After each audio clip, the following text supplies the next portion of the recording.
Hi guys! I'm so sad that this class is almost over. It's been such a blast getting to know you guys. I hope you're excited about the play that you got to do. Mine was a super fun play.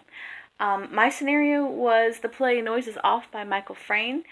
It is a British show that kind of showcases several different social classes and statuses. It is for a community college with mostly young actors who rehearse in the evenings, and I get one workshop. So here is a quick summary of the play. It is an absolutely hilarious, delightful, farcical romp through what happens when everything in a show that could go wrong goes wrong. The really cool thing that I like about this play is that it turns the set completely around, so you actually get to see what's happening backstage, which, as theater people, we know is sometimes the best part of the show. Super funny things always happen backstage, and you kind of get to see that, except in this show, instead of it being super funny, giggly things, it's people fighting love triangles and miscommunication and people getting beat up and people's noses bleeding. It's absolutely hysterical. There are 5, 6, 7 main characters that are in and out. So it's a frame play. So there's a play within a play. Obviously, the main play that I'm doing is Noises Off, but in their show it's called Nothing On. And it's basically a farce that they're doing that's this bunch of doors opening and closing, and of course, sexual innuendo, because that's pretty farcical.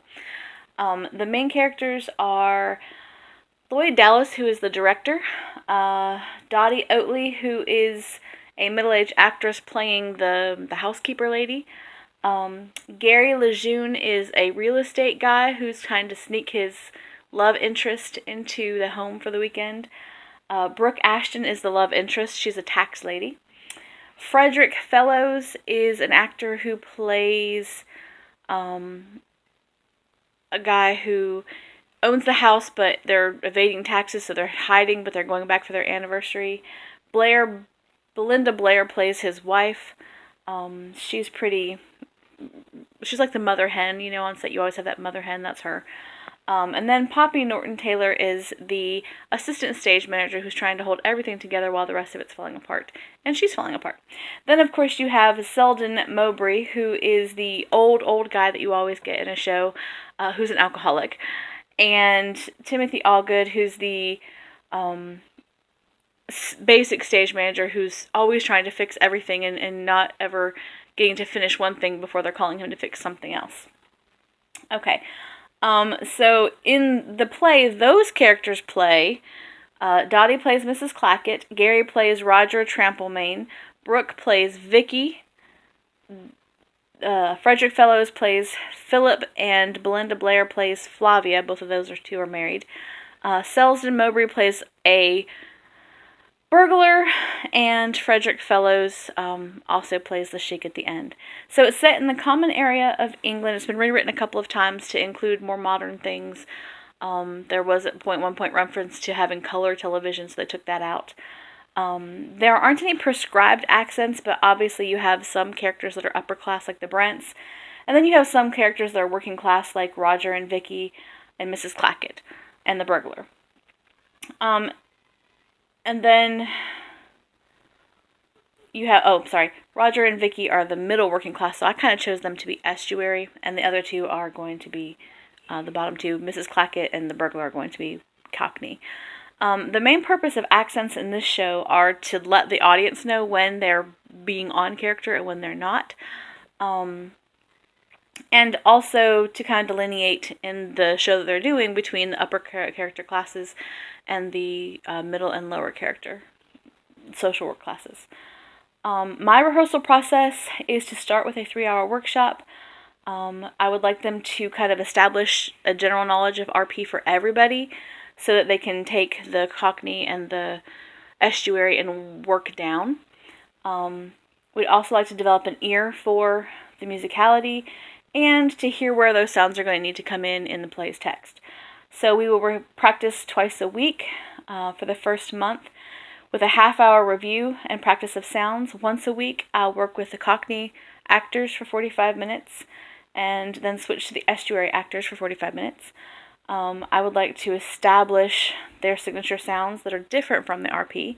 I'd like them to be able to hear what constitutes Cockney, what constitutes RP, what constitutes estuary, what constitutes Cockney, so they can kind of delineate between the three. And finally, I'd like them to be able to, I want to be able to retrain any deviations that they're having while they're doing that. And then once a week during the last month, I'll sit in on rehearsals and just kind of assess and correct any flaws that are going on. And then during the final week, I'll sit in a tech rehearsal or a dress rehearsal and just give some notes, the last second notes, because we always get those and they're very helpful. During the workshop, I'll open with a fun game called Nicknames. Nicknames is a game where you basically say your name, like my name is Cheryl, I am the sassy sailor. I pick a sound that starts with the same letter as my name,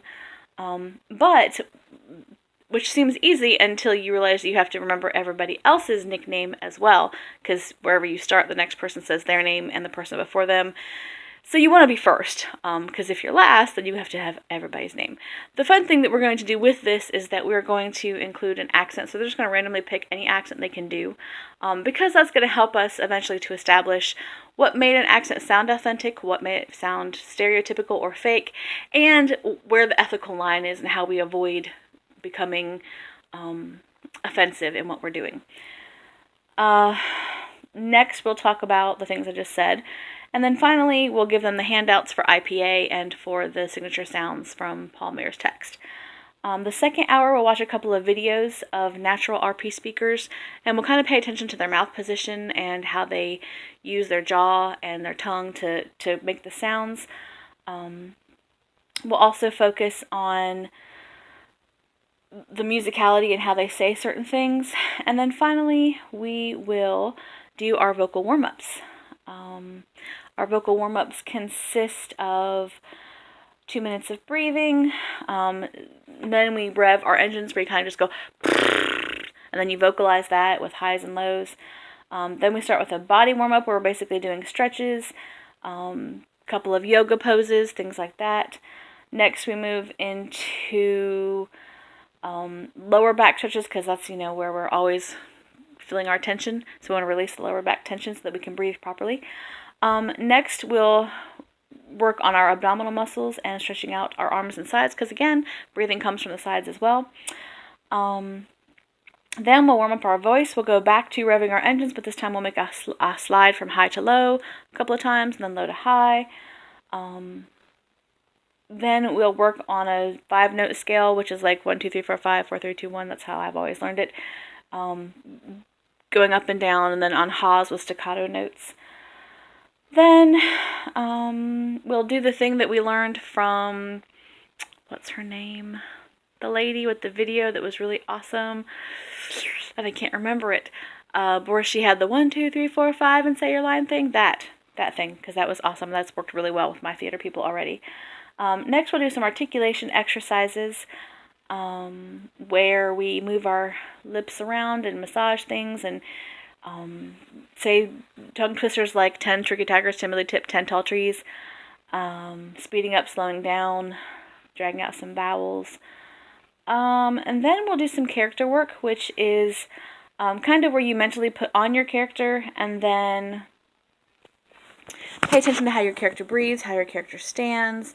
And then we kind of move around quietly as our character. We interact with the other characters in the way that our character would interact with them. And then in our last hour, we'll actually take our text out and we'll get index cards. And on the index cards, we'll put one word from a line in the show. And then we'll kind of do the marking up that we did in our worksheets where we color code it for the different sound changes. Then we tape those around the room in various places. And then you have to go from word to word to word giving your line.